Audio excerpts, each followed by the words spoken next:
Gallery Theater in the Grand Central Market for having us, and of course all of you guys for coming.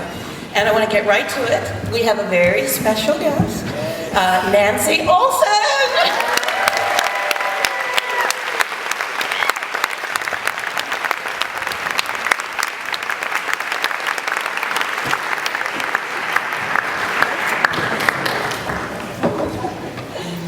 Oh my gosh, you're beautiful.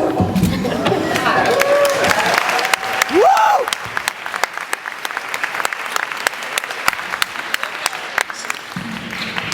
Can you hear me? Yes.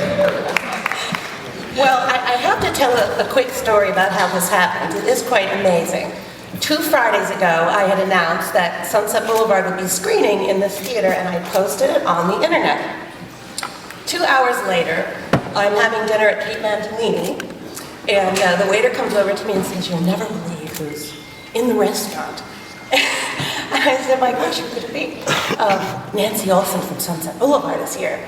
And he hadn't even seen the posting, so it was just so serendipitous, and I had to go over and say hello. And I didn't want to interrupt you at dinner, but Nancy agreed to do this, and then I learned that your husband was Alan Livingston, who ran Capitol Records, who signed my father, and the Beatles, and the Beach Boys, the band.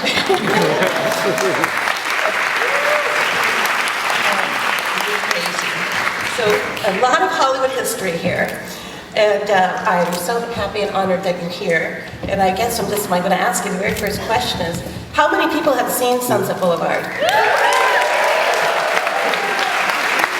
Yes. And I have a question. How many of you have seen it only on a small screen?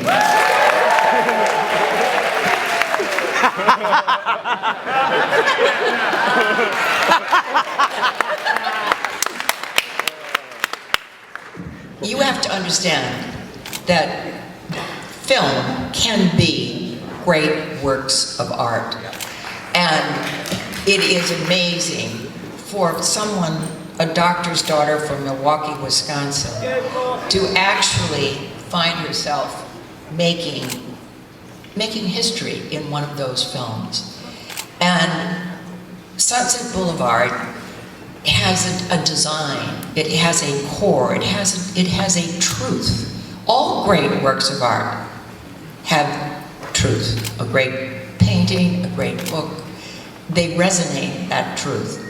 And there's every component is important, and it's meant to be on a big screen because it's a big story. There are big performances. It's a big theme. So that reducing it to a small screen, you lose so much. So I'm thrilled that you are going to see it tonight.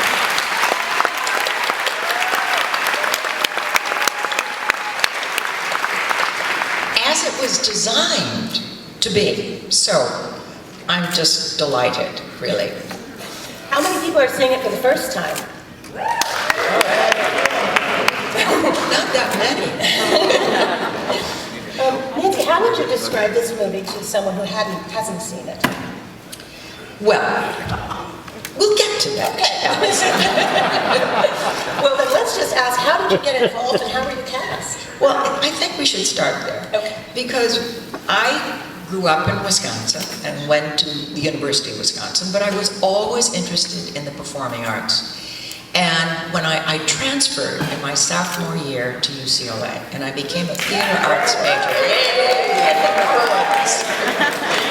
And they happened to have, they had then, and they still have, one of the great theater arts departments in all of the universities. And so I said to my parents, I don't want to come back to Wisconsin. But there was another reason I didn't want to go back to Wisconsin, the winters, you know what I mean? Anyway, so I was a student, and I was in every production I could try out for, from Shakespeare to Molière to Franz Molnar. He wrote a play called The Play's the Thing, and I played the lead. And a talent scout from Paramount came to see me, or came to see the play. And And he tapped on the door of the dressing room after the play, and he said, I'd like you to come and make a screen test for us. I was absolutely floored, but we arranged to do that. And they signed me to a 7-year contract, and I kept going to school. But I would visit the set, or the Paramount Pictures, the entire area, and I was fascinated with it. I mean, you can imagine, I was this young girl, and I'd walk down the main avenue, and there was Bob Hope and Bing Crosby and Alan Ladd, and Barbara Stanwyck, and it was an amazing experience. And I knew something about film. I certainly was an actress, so I made it my business to know. And I would sit in the commissary and watch Cecil B. DeMille come in, and Hal Wallace, and Billy Wilder, and William Wyler. And it was extraordinary, because these were the great filmmakers of that time. Hell yeah. Oh, yeah. Anyway, so Billy Wilder was very prominent and one of the main directors and producers and writers. And he would stop me as I was walking to the commissary, and he would engage me in conversation. And he'd ask me, what am I taking at the school? What are my professors? What are the plays that I'm doing? And how did I feel about it all? And it seemed kind of odd. So one day, I got a call, and they said, we are putting you in a picture called Sunset Boulevard. And I said, really? And they said, yes, Billy Wilder is directing. I said, oh my God, that's fantastic. They said, we've cast Bill Holden. I know who that was. We have cast Eric von Stroheim, and actually, I knew who that was, because at UCLA, we studied the great filmmakers, and he was one of the great early directors and filmmakers, so I know who that was. And it's starring Gloria Swanson. I didn't know who that was. I had absolutely no idea who that was. So I asked my mother, and she explained to me that Gloria Swanson was one of the great silent and black and white filmmakers of the 20s and the 30s. And she had rather disappeared. So then I read the script. Wow. This was a story that had a tragedy along with a poignancy and a challenge to every single performer that was part of it. Now, I've been asked about Bill Holden a lot. We actually ended up doing 4 pictures together. And the brilliance of the casting of Bill Holden is what probably kept the glue of that film together. Now, you have to know something. Bill had been a very promising star. He did Golden Boy, and he did Our Town, really extraordinary performances and beautiful films. And then he went into the Army, and he got kind of forgotten.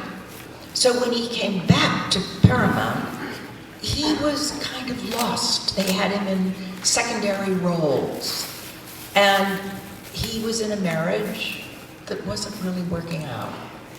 And he was drinking too much. So he was losing his career. He was in a marriage that didn't work, and he was beginning to become an alcoholic. So Joe Gillis is a man who is at the end of his rope. He cannot figure out any longer how to survive. He is desperate. And that intrinsic desperation was who Bill Holden was at that moment.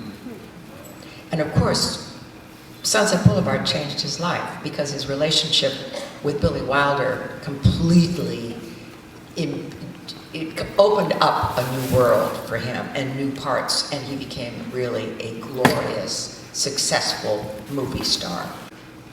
Watch it when you see it. Joe Gillis, he is a man who ultimately he sells his soul in order to survive. So that is that tragedy. By the way, everybody in this movie is an opportunist, including me. And by the way, one of the reasons that I think that Billy cast me was, the part was Betty Schaefer. She was an aspiring writer. I was a student. He wanted to know how I spoke. Did I articulate myself, even though he wrote it? But would I be comfortable expressing myself as it was written? And I'm sure that, and also he needed a strong girl, a determined character.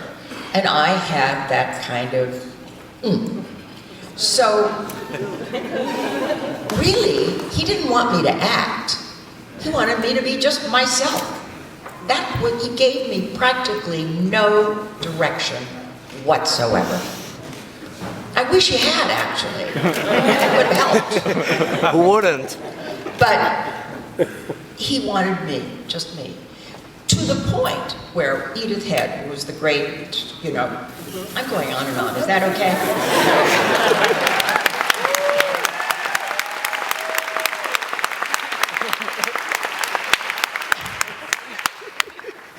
You're a great host.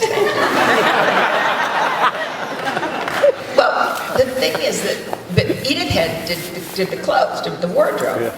And she came in with various things, and I would wear them, and I'd walk on the set, and Billy would say, no. I liked what she had on yesterday when she visited us. I ended up wearing all my own clothes. I did not have a great wardrobe, by the way. You're not going to see anything fantastic on there. But it was Betty Schaefer. That was what he wanted. And by the way, just to tell you, I want to tell you something. In the scene where Bill and I are sitting on the edge of the bathtub, the party scene, that was my favorite, best dress. It was a dark, it's black and white, so you don't know what color it is, but it was a dark green. And my father had given me a cameo, a beautiful cameo that was surrounded by engraved gold, and I had it right there. And that cameo is now, my daughter Jenny has it somewhere in her jewelry drawer, and she brings it out and wears it every once in a while. So, anyway, my character is ambitious. She wants to be a writer. She is also an opportunist. But of course, her tragedy is that she falls in love with a man who's already sold his soul. So, this is a tragedy on every single level. Now, let me tell you something. The word got out. Something's interesting happening on this set over at, so-and-so. And it's at about 6 o'clock every night in a small theater. There were maybe 15 or 16 films being shot. There was an Alan Ladd film, a Bob Hope, a Dean Martin and Jerry Lewis, etc. And the people, the director, the technical people, would go in and see their work that they had shot the day before. Then they began showing the dailies of Sunset Boulevard. And guess what? Nobody would leave until they had seen those dailies. Wow. They didn't leave when their dailies were through. They were fascinated. They wanted to see what happens now.